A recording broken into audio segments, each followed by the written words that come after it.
बिस्मिल्लाहिर्रहमानिर्रहीम। अल्लाह के नाम से शुरू करता हूँ जो बड़ा मेहरबान और रहम करने वाला है। आज मैं अपनी इस वीडियो में कुरान पाक में मौजूद सूरत अल-बकरा की आयत नंबर 2, 3 और 4 के मतलब बयान करूँगा, जिसमें वाज़िह तौर पर बयान किया गया है कि मुत्तकी जो है वो कौन है। मुत्तकी की 4 निशानियाँ हैं और अल्लाह अपनी पाक किताब के अंदर वो 4 निशानियां बयान कर रहा है। जी, मैं उन्हीं आयात को तर्जमे के साथ और तफसीर के साथ आपके साथ शेयर करना चाहता हूँ। आयत नंबर 2, ये किताब जिसमें कोई शुबा नहीं। अल्लाह ताला ने एक जंदरा लगा दिया है, एक लाक लगा दिया गया है कि इस किताब में जो कुछ लिखा हुआ है उसमें कोई किसी किस्म का शक नहीं, कोई शक नहीं मौजूद इस किताब के अंदर। हदायत है तकवा वालों के लिए।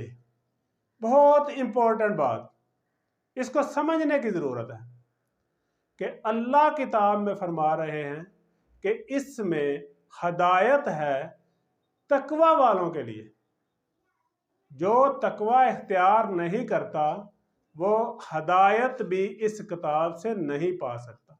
ये मैं नहीं कह रहा, कुरान कह रहा है, मेरा मौला, मेरा मालिक, मेरा रब कह रहा। आयत नंबर 3, जो अब मुत्तकी है कौन, उसकी 4 निशानियां मैं बयान करने लगा हूं। मुत्तकी की 4 निशानियां। मुत्तकी है कौन?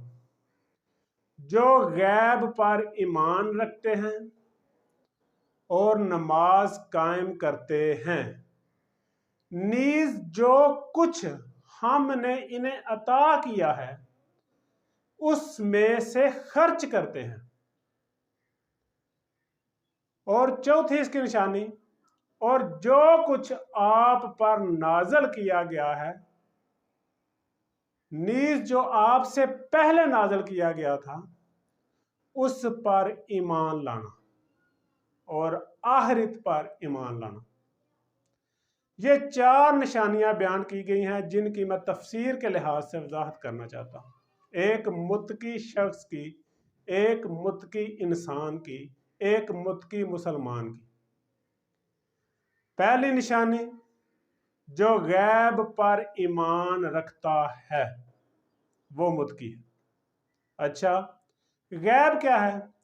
अल्लाह गैब है, उस पर ईमान। फरिश्ते गैब हैं, उस पर ईमान। रोज़े क़यामत गायब है, उस पर ईमान। दोज़ख का तसव्वुर गायब है, उस पर ईमान। जन्नत का तसव्वुर मौजूद है, उस पर ईमान। अब दोज़ख और जन्नत कभी किसी ने देखी नहीं, लेकिन ईमान है।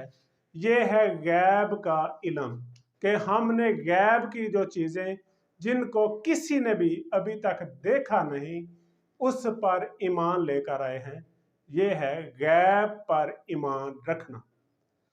इसी के साथ साथ मैं गैब की एक बहुत बड़ी अहमियत बताना चाहता हूँ कि हज़रत मोहम्मद सल्लल्लाहु अलैहि वसल्लम के 2 नवासे, जिनके बारे में हज़रत मोहम्मद सल्लल्लाहु अलैहि वसल्लम ने फरमाया कि ये जवानाने जन्नत के सरदार हैं। अभी तक कोई जन्नत में जाकर इनको सरदार देख कर नहीं इस दुनिया में आया, लेकिन ये भी गायब है और इस पर हमारा ईमान है। औरतों की सरदार पाक सईदा बतूल फातिमा तो ज़हरा अलैहिस्सलाम, ये भी गैबत का हुक्म है कि ये औरतों की सरदार हैं जन्नत में। इस चीज़ पर जिसने ईमान रखा उसने पहली शर्त मुत्तकी की पूरी की। अच्छा, अल्लाह ने इबादतों में से इस आयत करीम में सिर्फ नमाज का जिक्र क्यों किया है? اور بھی تو عبادتیں ہیں، روزہ رکھنا عبادت ہے، زکوٰۃ دینا عبادت ہے، حج کرنا عبادت ہے، جہاد کرنا عبادت ہے۔ تو اللہ تعالیٰ نے متقی کی نشانی میں صرف اور صرف نماز پڑھنے کو کیوں ترجیح دی ہے کہ یہ متقی کی نشانی ہے؟ اور اللہ یہ بھی کہہ رہا ہے کہ اس کتاب کے اندر شک بھی نہیں، عبادت تو صرف اللہ ایک بتا رہا ہے۔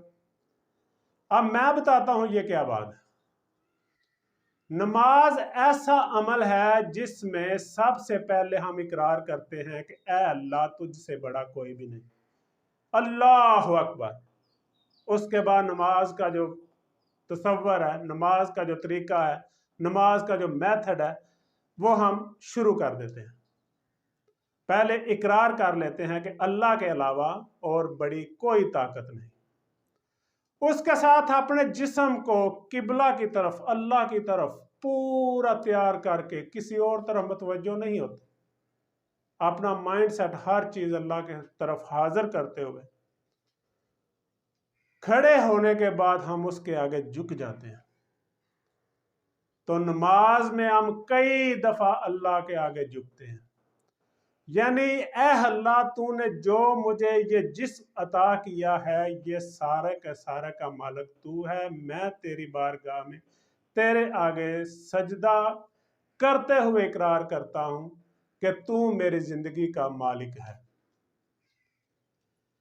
جب میں جھک گیا اپنے اللہ کے سامنے تو مان لیا کہ جو اللہ کے پیغامات ہیں، جو اللہ کے احکامات ہیں، وہ مجھ پر لازم ہیں۔ یعنی اب اللہ کے احکامات میں جو بھی عبادت آتی ہے، جب میں اس کے سامنے جھک گیا ہوں تو پھر میں نے یہ مان لیا کہ ہر عبادت کو کرنے کا تصور مجھ میں ہوگا۔ اس لیے اللہ نے صرف نماز کے بارے میں کہا ہے کہ متقی کی نشانی یہ ہے کہ وہ نماز قائم کرے۔ تیسری بات، اللہ عطا کرتا ہے رزق ہمیں، صرف رزق نہیں، اللہ رزق کے ساتھ ساتھ اور بہت سی نعمتیں عطا کرتا ہے، اور وہ اللہ یہی چاہتا ہے کہ جو کچھ میں نے تجھے عطا کیا ہے اس کو خرچ کر، اس کو میری راہ پر خرچ کر۔ تو مال کی بھی قربانی کی جا سکتی ہے، جان کی بھی قربانی دی جا سکتی ہے اللہ کی راہ میں۔ اب متقی کو جب ضرورت پڑے مال کی قربانی دینے کی، وہ پرہیز نہ کرے، اور جب ضرورت پڑے اسے اپنی جان کی قربانی دینے کی تو وہ پھر بھی پرہیز نہ کرے۔ متقی کے لیے لازم ہے کہ جو کچھ بھی اللہ نے عطا کیا ہے اللہ کے راستے پر خرچ کر دے۔